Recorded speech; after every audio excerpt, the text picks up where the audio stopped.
I would like to thank you for coming. Thank you for attending the 60th Annual Rural Life Conference. I'd like to thank all the small and limited resource farmers and ranchers in the room. I'd like to thank all the state and land ag professionals in the room, our students and our graduate students, our faculty and staff who have worked so hard to make this conference a success and to pull it all together.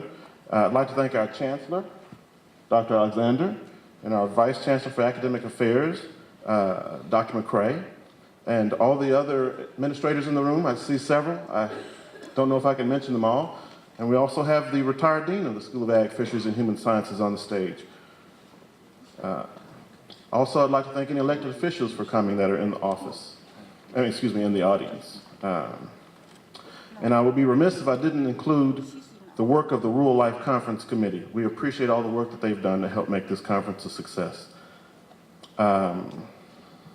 It's indeed an honor and pleasure as representing the University of Arkansas Pine Bluff School of Ag, Fisheries, and Human Sciences. It's indeed an honor and privilege to serve you. It's been one of the highlights of the year to host this conference, and we appreciate you putting it high up on your priority list so that you could attend.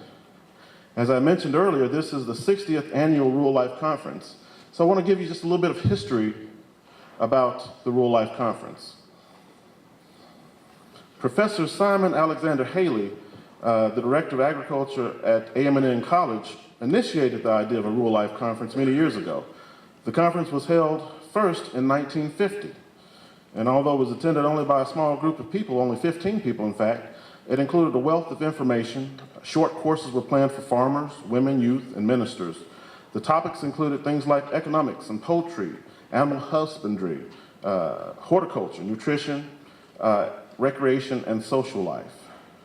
In 1955, Dr. Sellers J. Parker expanded the conference format and established the Rural Life Conference as an annual college program. His role as the conference chair continued for 30 years, and during that time, the attendance grew from about 15 at the first one to over 300 annually. Some of the objectives of the conference are, as they have been developed by Professor Haley and Dr. Parker, are still relevant today. The major objective of this conference is to help Arkansas citizens improve the quality of their lives through education and collaboration. Early conferences were sponsored jointly by A.M.N. College and the Arkansas Farm Bureau, and I believe we have representatives from the Farm Bureau here today, and we appreciate their attendance. The conference continues to enjoy the support and collaboration of agricultural, educational, and service agencies across the state and nation. Since its inception, the Rural Life Conference has offered farmers, the University of Arkansas Pine Bluff faculty and students, representatives from public and private agencies and others the opportunity to discuss, document, and develop solutions to the challenging problems that face Arkansas.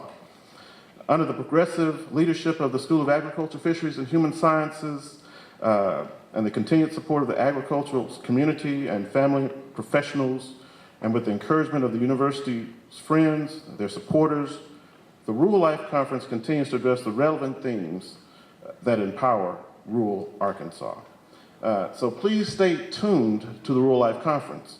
The Rural Life Conference will continue to evolve as the state evolves.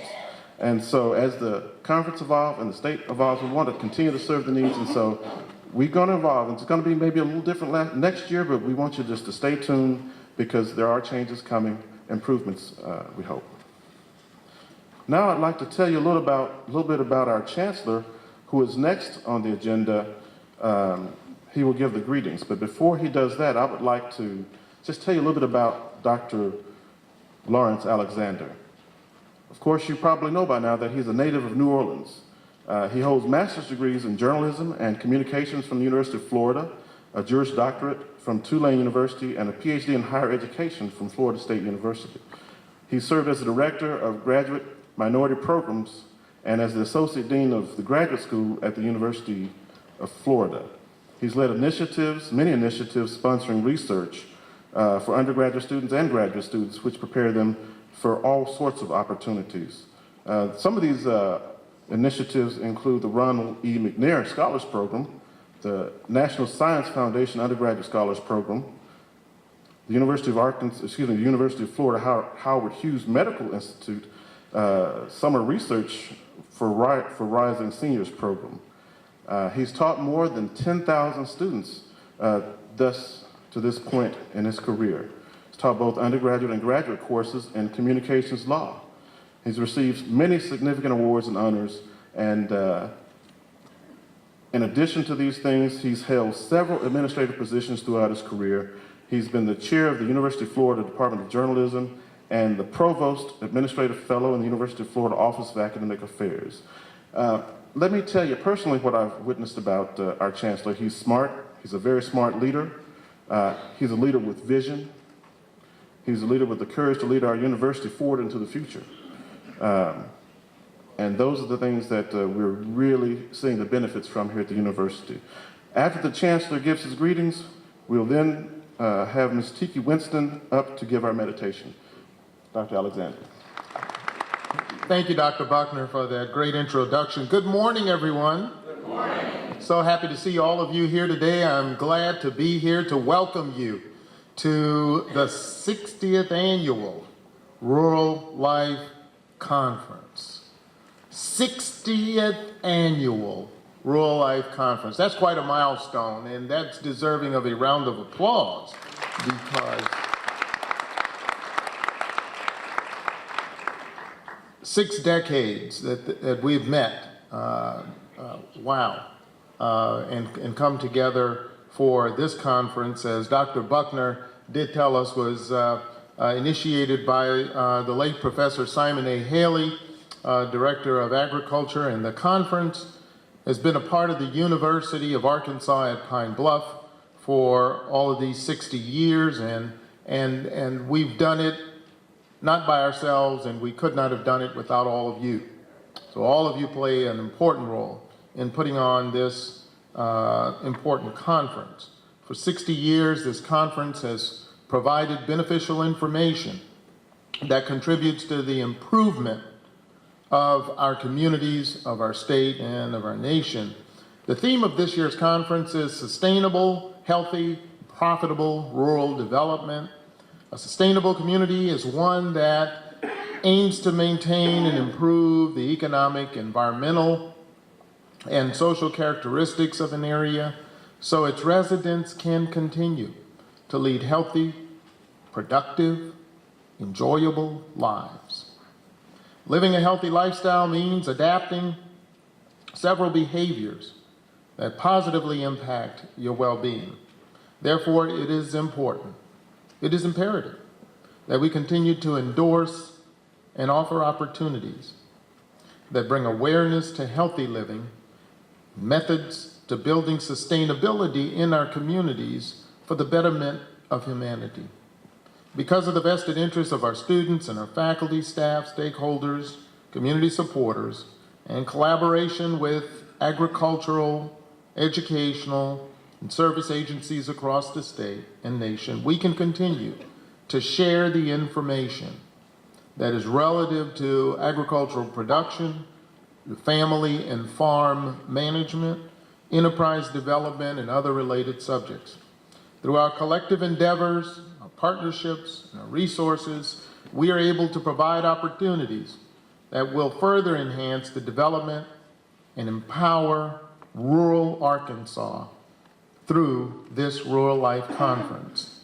Again, we appreciate you for your support of this conference. We appreciate you for honoring us with your attendance, and we hope that you have a very pleasant and enjoyable experience while here at the university. Thank you so very much. I rise before you this morning to give this morning's meditation. I am giving you a paraphrase of the song by Mr. Matthew West. It's called Do Something. I woke up this morning and saw a world full of trouble. Thought, how did we ever get so far? How's it ever going to turn around? So I turned my eyes toward heaven and I said, God, you ought to do something. Well, I just couldn't bear the thought of people living in poverty, children sold into slavery. The thought just disgusted me. So I shook my fist at heaven and said, God, why don't you do something? And he said, I did. I created you. So I'm tired of talking about how we are God's hands and feet, But it's easier to say than to be, like the angels of apathy, who tell ourselves it's all right, somebody else will do something. Well, I don't know about you, but I'm sick and tired of the life with no desire. I don't want to be just a flame, I want to be a fire. I want to be the one who stands up and says, I'm going to do something. And we are the ones that are doing something. 60 years doing something. Farmers, ranchers, nutritionists, 4-H agents, extension specialists. We are doing something. Continue to do your great work. Continue to be those that outreach to the community and uplift and encourage and teach and lead and grow and feed. We are the ones that are doing something. Thank you. While the Vesper Choir is coming, I want to let you know that we are fresh from 2 performances with the Arkansas Symphony Orchestra. We were the featured choir in the performance of Leonard Bernstein's Chichester Songs. Very successful performance on both Saturday and Sunday. The choir will sing for you 2 spirituals, Ain't It That Good News, and Ain't Judging No Man.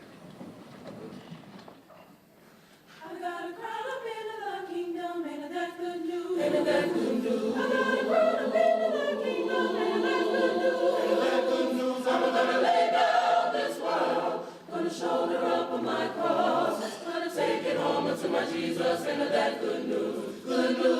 I got a roll up into the kingdom, ain't that good news? Ain't that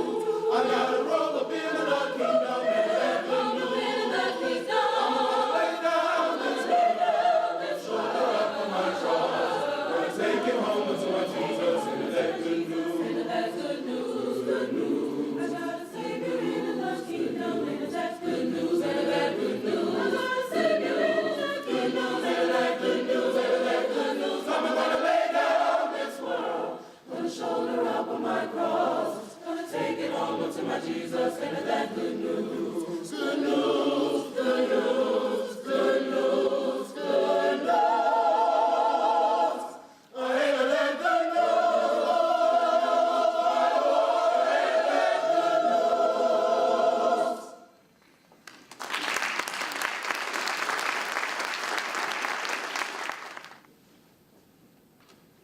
Ain't judging no man for the life he leads. Ain't judging no man, judging no man. Ain't judging no man for the life he leads. Ain't judging no man, judging no man. Ain't passing no judgment on my fellow man.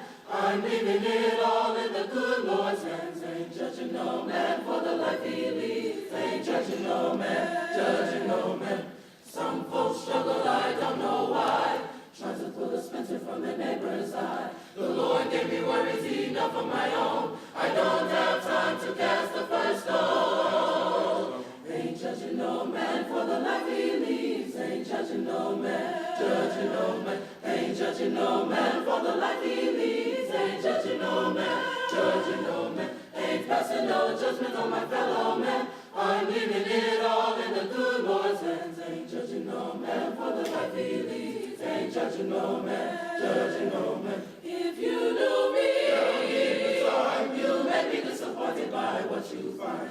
I'm just a man with feet of clay, trying to keep stepping up the Lord's way.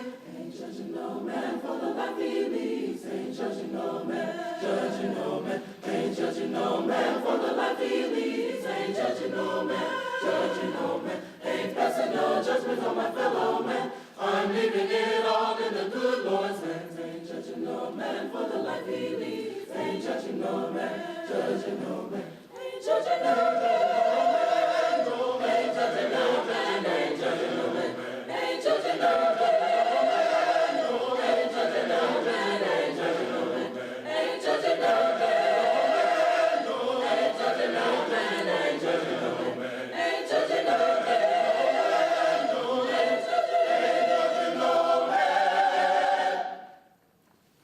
Ain't judging no man for the life he leads. Ain't judging no man, judging no man. Ain't judging no man for the life he leads. Ain't judging no man, judging no man. Ain't passing no judgment on my fellow man. I'm leaving it all in the good Lord's hands. Ain't judging judging no man for the life he leads. Ain't judging no man, judging no man. Ain't judging no man, judging no man. Ain't judging no man, judging no man. Leaving it all in the good Lord's hands. Ain't judging no, judging no, judging no man.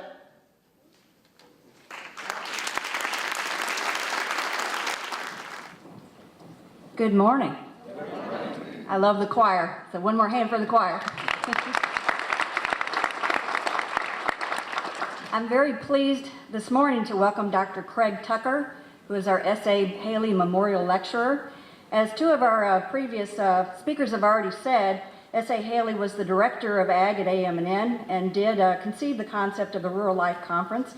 The first one was held in 1950 with an audience of 15 people, so we've come quite a long way in 60 years.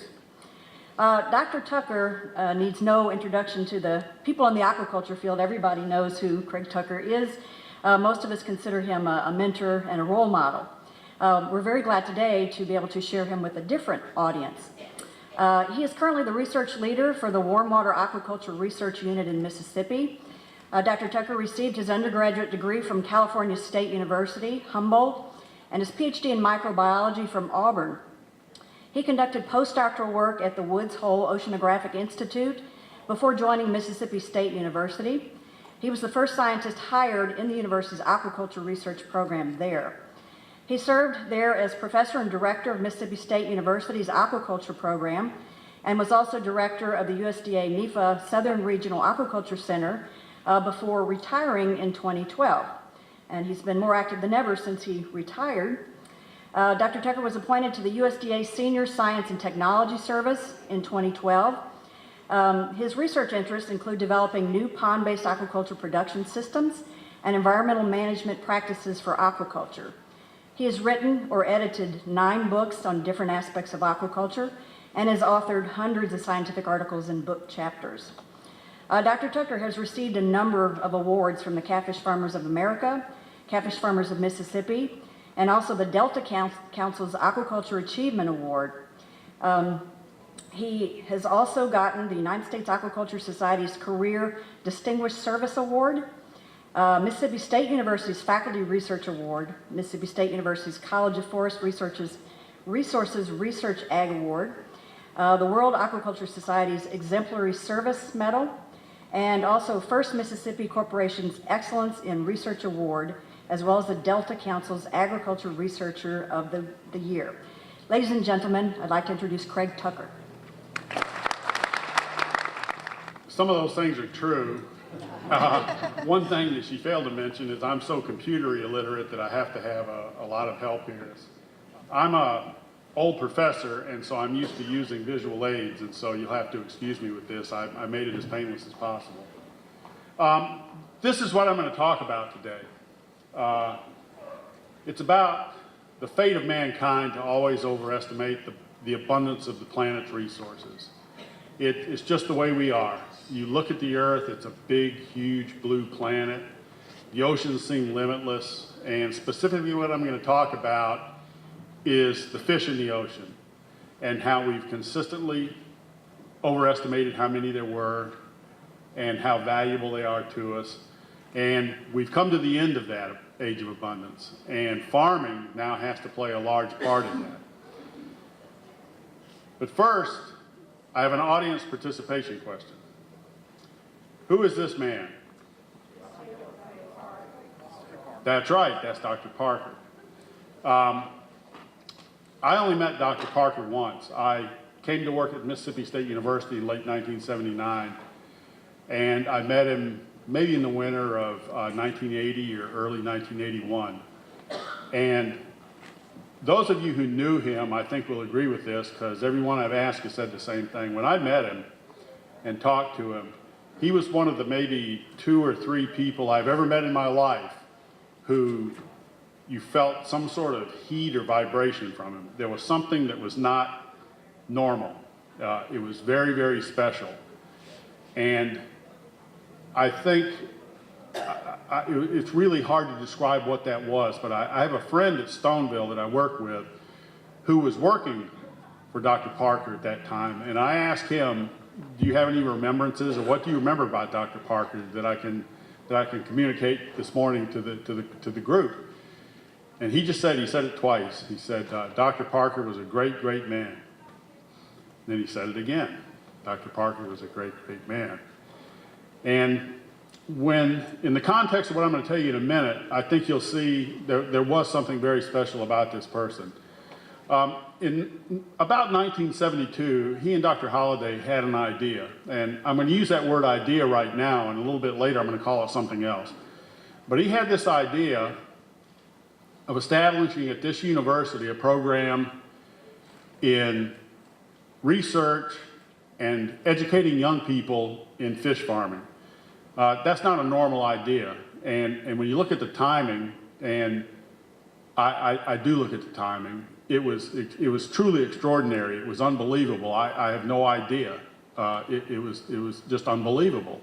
This was before Mississippi State University had an aquaculture program. I know because I was the first person in it, and it was 8 years later. LSU, Texas A&M, North Carolina State University, Clemson, Virginia Tech, it just goes on and on and on. This was way before any of these schools thought to get into this area of research and education. What was it that Dr. Parker saw? I really wish he was alive so I could ask him that. What did he see? Was it something just very local for this university? You know, just something the university could excel in that no one else had? That's possible. In fact, that's very probable that was part of it. But in looking back on the history of aquaculture development, fish farming development in the nation and the world, and probably what Dr. Parker knew about agricultural history because of his background, I think he saw a lot more to it. And that's sort of what I'm going to explain, is maybe what did he see in this that led to this idea he had. It's really an incredible story, I think. This is just a picture of the first, some of the first people in the aquaculture program. These pictures, the one in the lower left was actually taken in 1977 when the president of the American Fisheries Society, our huge parent organization, made a visit down here to visit with people in the program. And I think people already knew that this was something special when you get somebody of this, you know, the president of our professional society to come and visit. In terms of what Dr. Parker may have been thinking, all animal agriculture, in fact, all agriculture is sort of taking the same path in that when populations are low and the means of harvesting or hunting for food are crude, the resources do seem limitless in them, and just you'll never reach the end. They're just limitless. But as technology changes and populations grow, we tend to do some things that are just done over and over again in human history. We tend to over-harvest the abundance of our planet. And when we do that, that food source becomes limiting and we have to turn to something else. And of course, regardless of whether it's crops or animals or whatever, it's farming. Well, fisheries is the same. When, for thousands of years, when fisheries were limited to very nearshore areas, I mean, who's going to go out in the middle of the ocean in a boat like this, right? When fisheries are limited to nearshore areas and the means of collection are crude, the oceans do seem just hyper-abundant. There's just so much out there. We'll never reach the end. But then things happen. And in fisheries, it started happening after World War II.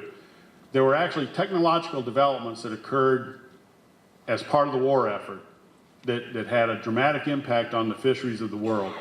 Boats got better. We then developed boats that were capable of going very fast, going anywhere in the world to chase fish and get there very quickly, and they were very large so they could hold huge numbers of fish. The techniques that we had to harvest fish improved. There were research efforts all over the world in nets, fisheries techniques, and so forth. Most importantly, though, there were two developments that were tied with World War II that really made the difference in how capable we were of harvesting the ocean's bounty, and that was radar and sonar. These became used in fisheries to locate, to be able to navigate, and to be able to locate specific areas and even to locate fish. It became extremely sophisticated, and when combined with GPS, there was a recent paper that was published assessing the state of the world's oceans, and this is the quote. This is what they said at the end of the paper. Humans now have the technology to capture every last fish on the planet Earth, and we're doing a pretty good job of it, and I'm going to show you that right now. This man was the first man I worked for after I got out of school. His name is John Ryder. He worked for Woods Hole Oceanographic Institution, and at the time he was maybe one of the half dozen most famous oceanographers, marine biologists in the world. In 1969, he wrote a paper where it was an amazing paper. It's not worth going into the techniques because unless you're a fisheries biologist, because it was amazing what he did. But he took a bunch of information from all over the world, and he tried to make some calculations on, okay, how many fish can we catch out of the oceans before we reach the limit of what we can harvest in a sustainable fashion? And he just threw some numbers together and manipulated them and so forth. And he came up with an estimate that the maximum annual production will be a certain amount. It really doesn't matter. It was 100 million pounds. You know, he came up with the number. And he predicted that that would be by 1980. And these are actual data from the Food and Agricultural Organization of the United Nations that show that, I don't know, some of you in the front row may not even be still at the bottom. Those are years on the bottom, and that's on the left-hand side, that's the catch. But he was a little bit short of what, actually what happened was a little bit short of what he estimated. I think the annual catch leveled off at about 95 million tons, and it happened in late 1980, so he was a little bit off, but to be honest with you, from the crude way he did it, was an amazingly close estimate. The thing about this is not that John Ryder was a great scientist or anything, it's the fact that ever since then, catches from the ocean, the fish we take from the ocean, have been level. In fact, they've been decreasing slightly. And when you think about what's actually going on, if you're a biologist, what's going on, here's the thing, that'll never change. That'll never change. This is based on a theory based on how much sunlight hits the earth, how much of that sunlight is turned into plant growth, and then how much of that plant growth can be eaten by animals. So it's a fixed thing. It'll never increase. Never. Into the future of our children, never. That's it. It'll be that way all the time. But meanwhile, so you have this supply and demand curve. You have this the supply. It went up as we fished it, and then it started leveling off or even going down. Meanwhile, the Earth's population continued to increase. And among other things, it became obvious that eating seafood was a heart healthy thing to do. You've all heard that, you know, eat more fish, it's good for your heart. And so the demand for seafood has kept increasing, even though back around 1990, in the 1980s, we reached a limit to where there's gonna be no more. So the difference between that supply and what people want to eat, just as in terrestrial agriculture, we have to change. And that's fish farming. This didn't happen in 1980, where all of a sudden we started thinking, oh, we have to start farming fish. Obviously, as I just mentioned, Dr. Parker was thinking of this years before that.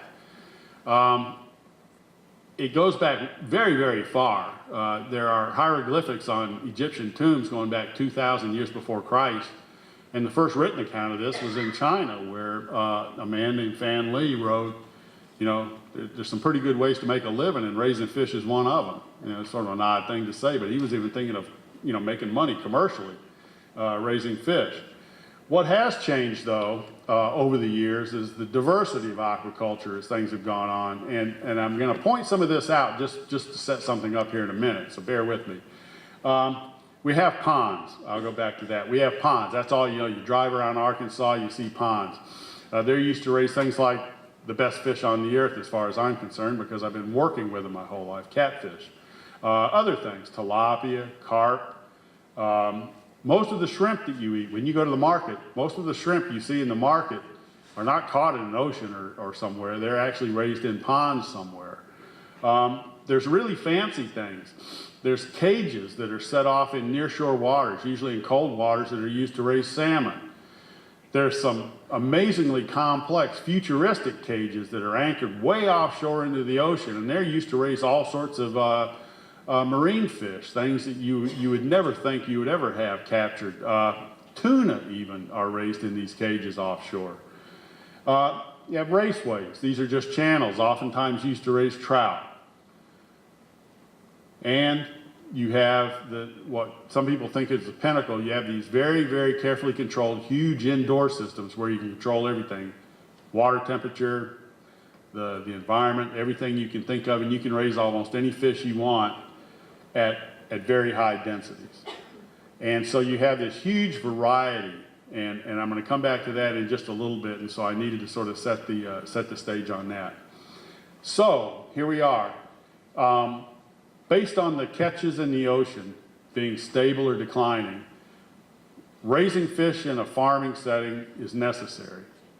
Okay, that's a given. But is it sustainable? I'm not sure what sustainable means. I've heard some really smart people try to define it. I guess a good definition of it is, compared to other things, does it use fewer resources? That's about as good a definition as I can come up with.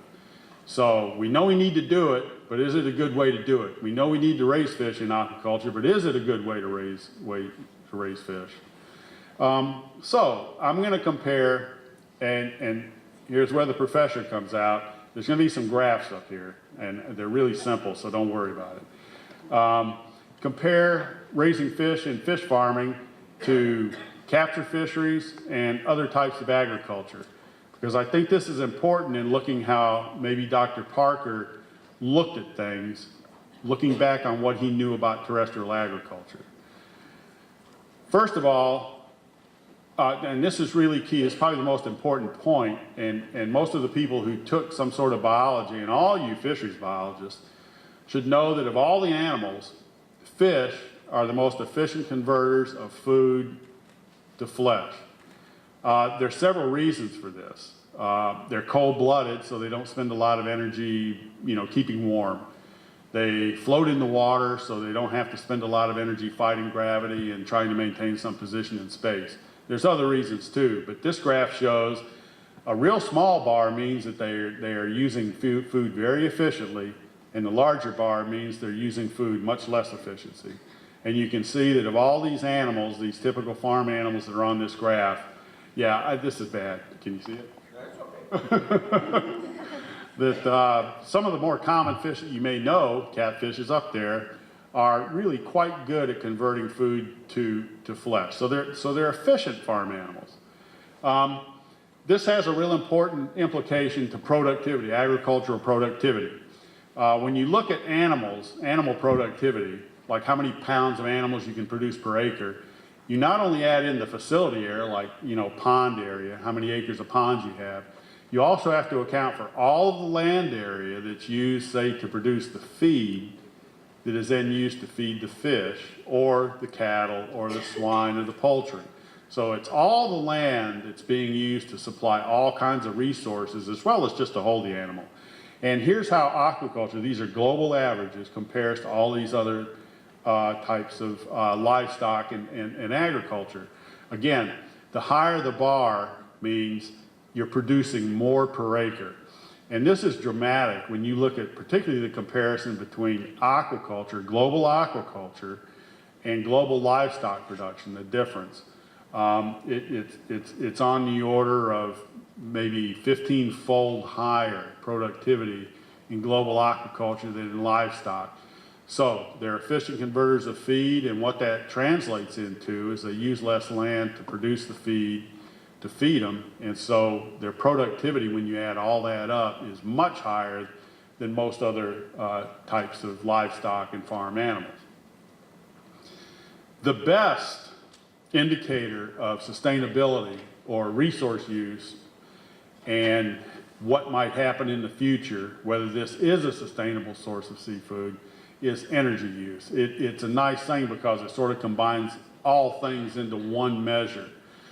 And when we look at energy use in aquaculture, the typical way this is done is that you look at all energy sources. Some of them are obvious, like in capture fisheries, you might look at the diesel fuel that's used in the boats that go out and capture fish.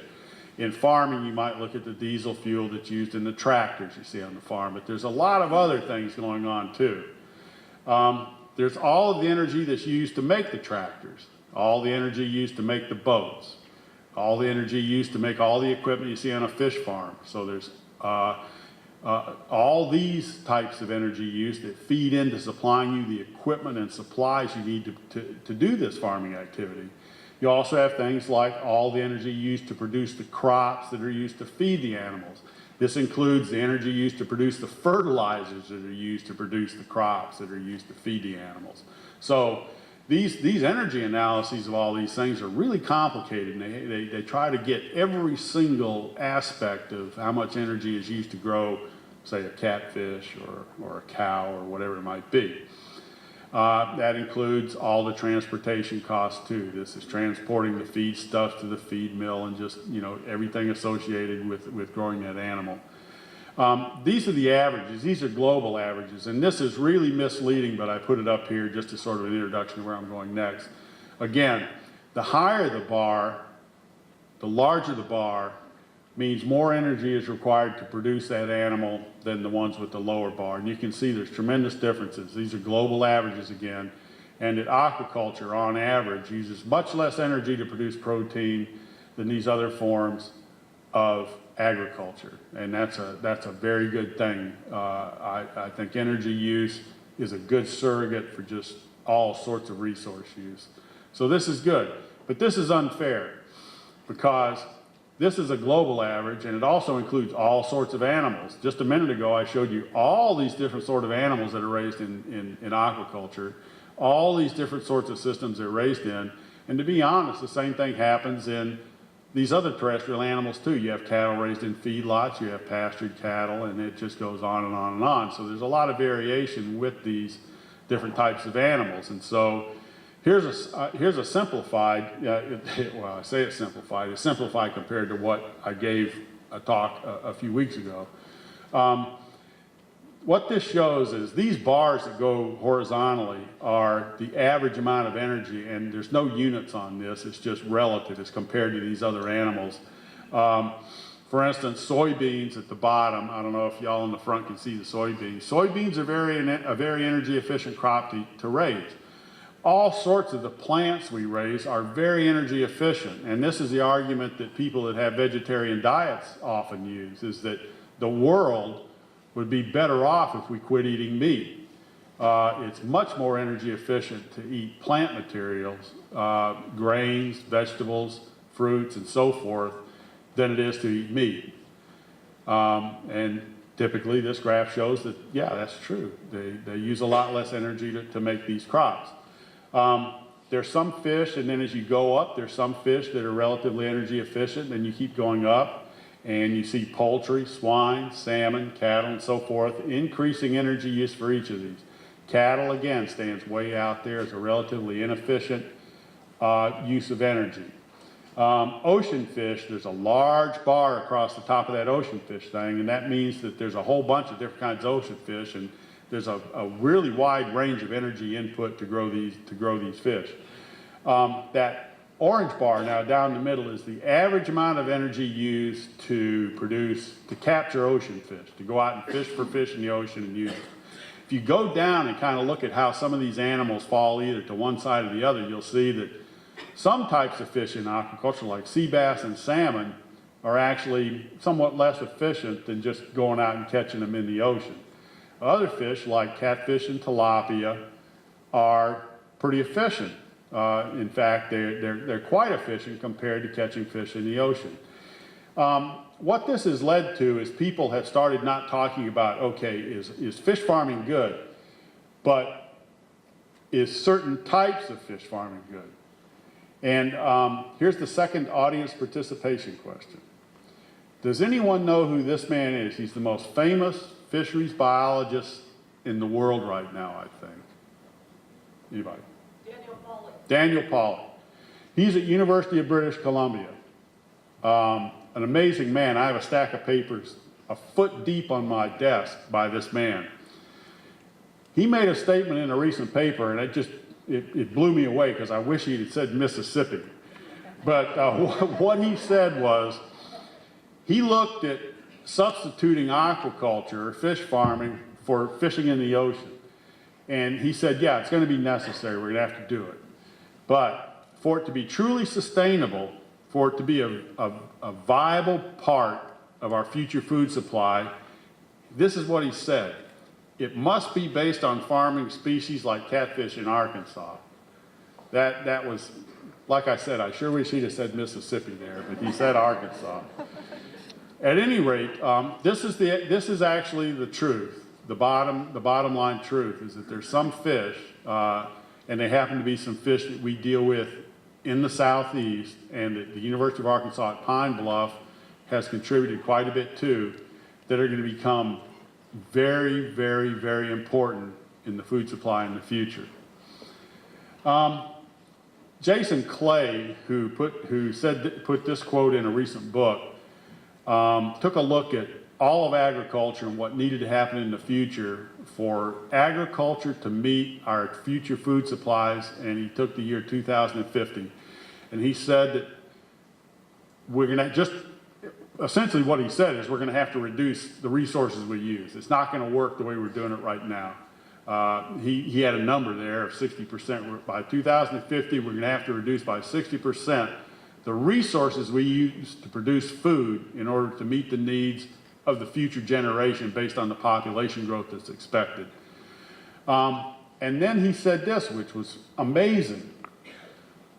Which food system can improve this dramatically? Only aquaculture has shown that it can. Now, we go back to this man. You saw some of the timelines I put in there, 1980, 1990, and so forth.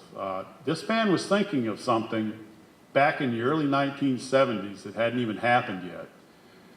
And I called it an idea when I started off, and it was an idea, but it was something more than that, I think. I really wish like I said, I really wish I knew this man so I could ask him what he saw. I think based on his background and what I've been able to read about what he knew about agricultural history, he saw something happening. He saw a trend there that had already happened in terrestrial agriculture, that was going to happen in producing fish in the world and locally. And he thought that the thing to do would be to start a program in this, get way ahead of people and start a program in this, because it was going to become so important.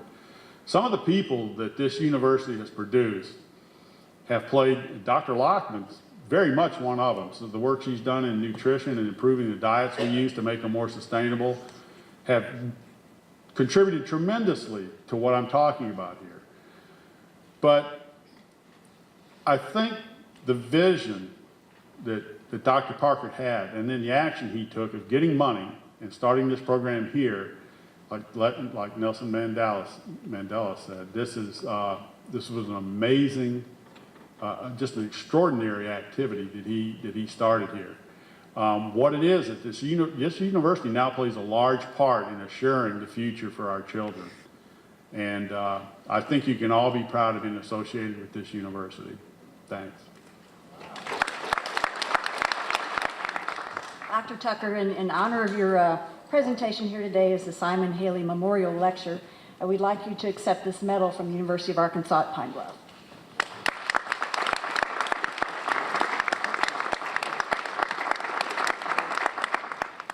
Dedication of the Rural Life Conference. Each year, the Rural Life Conference Dedication Committee receives nominations for an individual or individuals, and the Dedication Committee reviews and vets each nominee and submits the nominee or nominees to the RLC Task Force for consideration for the honor to dedicate the current Rural Life Conference. The honorees are chosen because of their contributions of the University of Arkansas at Pine Bluff School of Agriculture, Fisheries, and Human Sciences, and Rural Community Development, for improving the quality of life for people in the community and for positive contributions to the Rural Life Conference. This year's recipient retired as Dean of UAPB School of Agriculture, Fisheries, and Human Sciences in June 2015. I have the honor during this tenure as Dean, he assisted the conference planners in identifying corporate sponsors and also in contacting speakers for preliminary sessions and also by securing university and other facilities for conference use. He encouraged the Rural Life Conference Task Force, faculty and staff in the School of Agriculture, Fisheries, and Human Sciences, and he also inspired them to pursue excellence in the planning and conducting of the Rural Life Conference. His overall support of the Rural Life Conference contributed to improving the lives and livelihood of conference participants and the various communities in Arkansas.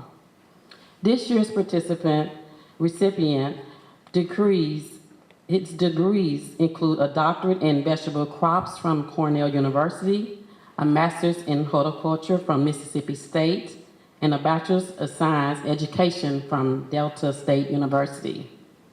This year's recipient is involved in many civic and professional organizations and has received many awards for his achievements.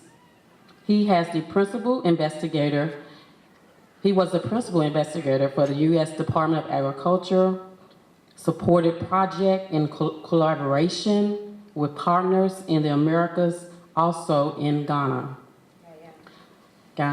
He has served as a farm advisor in Liberia and has collaborated with researchers in Thailand, Colombia, and South America.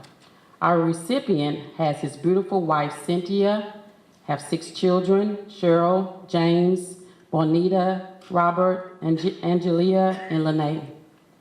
Ladies and gentlemen, the 2016 Rural Life Conference Dedication Committee unanimously nominated and presented the recipient's name to the Rural Life Conference Task Force, who overwhelmingly accepted, and we proudly present the 60th Annual Rural Life Conference Dedication Award to none other than Dr. James O. Garner, Jr.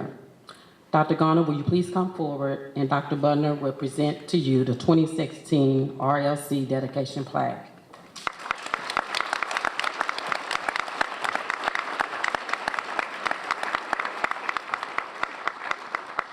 It reads, University of Arkansas of Pine Bluff, 60th Annual Rural Life Conference dedicated to Dr. James O. Garner, Jr. for outstanding service in leadership, University of Arkansas of Pine Bluff, School of Agriculture, Fisheries, and Human Sciences, Pine Bluff, Arkansas. Dr. Lawrence B. Alexander, Chancellor, Dr. Edmund Butner, Interim Dean Director, March 4th, 2016.